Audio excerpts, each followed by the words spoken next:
Hi friends, எல்லோரும் எப்படி இருக்கீங்க? இன்றைக்கி நம்மளோட கிளியர் குக்கிங் சேனலில் கேரட் 65 தான் எப்படி செய்கிறதுங்கிறத தான் இந்த வீடியோவில் நம்ம பார்க்க போகிறோம்.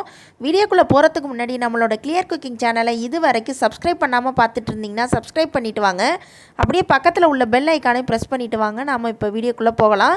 ஹோட்டல்லாம் கிடைக்கக்கூடிய நல்ல கிறிஸ்பியான டேஸ்டான நல்ல கலர்ஃபுல்லான கேரட் 65 வீட்டிலே எப்படி நம்ம ப்ரிப்பேர் பண்ணுறதுங்கிறத பார்த்துடலாம். நான் இதுக்கு 2 பெரிய சைஸ் கேரட் எடுத்திருக்கேன் ஃப்ரெண்ட்ஸ். அது கிட்டத்தட்ட ஒரு 150லேருந்து 200 கிராம் போல் வரும். இதை நல்லா தண்ணி ஊற்றி அலசிட்டு நம்ம வேறு வாட்டர் சேர்த்து நல்லா இதை பாயில் பண்ணி எடுத்துக்கலாம். அதுக்கு தேவையான அளவு உப்பு சேர்த்து தண்ணி சேர்த்து நம்ம பாயில் பண்ணி எடுத்துக்கலாம். இந்த அளவுக்கு தண்ணி ஊற்றிக்கலாம். இதை ஒரு 5 நிமிஷம் போல் நம்ம பாயில் பண்ணால் போதும். ரொம்ப அதிகமாக பாயில் பண்ணக்கூடாது ஃப்ரெண்ட்ஸ். இந்த அளவுக்கு நம்ம பாயில் பண்ணி எடுத்துக்கலாம். அதை வடித்து வச்சிடலாம். அதுக்கு தேவையான பொருள்லாம் நம்ம இப்போ சேர்த்துடலாம். இதுக்கு 2 பங்கு கார்ன்ஃப்ளவர் மாவு சேர்க்கணும் ஃப்ரெண்ட்ஸ். அதாவது 2 டேபிள் ஸ்பூன் சேர்த்துருக்கேன். நான் 2 டேபிள் ஸ்பூன் கார்ன்ஃப்ளவர் மாவு, 1 டேபிள் ஸ்பூன் பச்சரிசி மாவு, 1 டேபிள் ஸ்பூன் மைதா மாவு சேர்த்துக்கலாம். இது நீங்கள் பத்தலைனா கூட குறைச்சி சேர்த்துக்கலாம் ஃப்ரெண்ட்ஸ். அதை அரை டீஸ்பூன் அளவுக்கு சோம்புத்தூள், அரை டீஸ்பூன் அளவுக்கு சீரகத்தூள் சேர்த்துக்கலாம். மஞ்சத்தூள் ஒரு 1/4 டீஸ்பூன் சேர்த்துக்கலாம் ஃப்ரெண்ட்ஸ். தேவையான அளவு உப்பு சேர்த்து விட்டுக்கலாம். நான் காரத்துக்கு நான் மிளகுத்தூள் சேர்த்துருக்கேன் ஃப்ரெண்ட்ஸ். நீங்கள் சில்லி பவுடர் வேணால் சேர்த்துக்கோங்க. இதுக்கு தேவையான அளவு ஃபுட் கலர் கொஞ்சம் சேர்த்துக்கலாம். இஞ்சி பூண்டு பேஸ்ட் ஒரு டேபிள் ஸ்பூன் அளவுக்கு நம்ம சேர்த்துக்கலாம். கருவேப்பிலை கொஞ்சம், கொத்தமல்லி தழை கொஞ்சம் சேர்த்துக்கலாம். நம்ம கட் பண்ணி இந்த மாதிரி நைஸாக கட் பண்ணி சேர்த்துக்கலாம். 2 க்ரீன் சில்லி சேர்த்துக்கலாம். நம்ம அடுத்து நைஸாக பொடிசாக நறுக்குன வெங்காயத்தை நம்ம அதோட சேர்த்துக்கலாம். நான் 1 வெங்காயம் கட் பண்ணி வச்சுருக்கேன் ஃப்ரெண்ட்ஸ். அதை சேர்த்துக்கலாம்.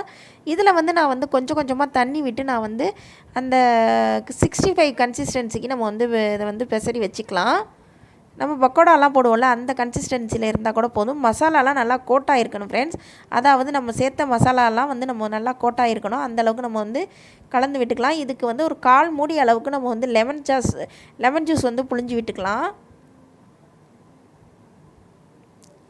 இது எல்லாத்தையும் பெசரி நம்ம ஒரு 10 நிமிஷம் போல் நல்லா ஊற வச்சிடலாம். இதுக்கு மாவு வகைகள் பத்தாட்டி நீங்கள் கொஞ்சம் கூட குறைச்சி சேர்த்துக்கலாம் ஃப்ரெண்ட்ஸ். அதாவது கார்ன்ஃப்ளவர் மாவை நிறையா சேர்த்துக்குங்க, மற்ற 2 மாவையும் கம்மியாக சேர்த்துக்குங்க.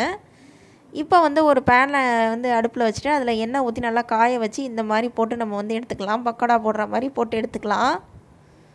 இது நல்லா 2 பக்கட்டும் நம்ம திருப்பி விட்டுக்கலாம். ஹை ஃப்ளேம்லேயே வச்சிடலாம் ஃப்ரெண்ட்ஸ். இதை 2 பக்கமாக திருப்பி விட்டு நம்ம பொரித்து எடுத்துடலாம். இப்போ நல்லா வெந்துடுச்சு ஃப்ரெண்ட்ஸ். இது நல்லா ரொம்ப இனிப்பாலாம் இருக்காது ஃப்ரெண்ட்ஸ். நல்லா இருக்கும். நீங்கள் ஒரு முறை செஞ்சு பாருங்கள். செஞ்சு பார்த்துட்டு எப்படி இருந்துச்சுன்னு எனக்கு கமெண்ட்டில் சொல்லுங்கள் ஃப்ரெண்ட்ஸ். இப்போ நம்மளோட கேரட் 65 கிட்டத்தட்ட ரெடி ஆகிடுச்சு ஃப்ரெண்ட்ஸ். இதை ஒரு பிளேட்டுக்கு நம்ம ட்ரான்ஸ்ஃபர் பண்ணிக்கலாம். நான் 2 பேட்ச் போட்டு எடுத்தேன் ஃப்ரெண்ட்ஸ். இப்போ கேரட் 65 ரெடி ஆகிடுச்சு ஃப்ரெண்ட்ஸ். இந்த வீடியோ உங்களுக்கு பிடிச்சிருந்துச்சுன்னா லைக் பண்ணுங்கள், ஷேர் பண்ணுங்கள், கமெண்ட் பண்ணுங்கள். மறக்காமல் சப்ஸ்கிரைப் பண்ணிவிடுங்க. அப்படியே பக்கத்தில் உள்ள பெல் ஐக்கானையும் ப்ரெஸ் பண்ணி ஆளுங்கிற ஆப்ஷனையும் கிளிக் பண்ணிடுங்க. நான் டெக்கரேஷனுக்காக வேண்டி ஒரு கொத்து கருவேப்பிலையை பொரிச்சு வச்சுருக்கேன் friends. Thank you friends. Thank you for வாட்சிங் திஸ் வீடியோ.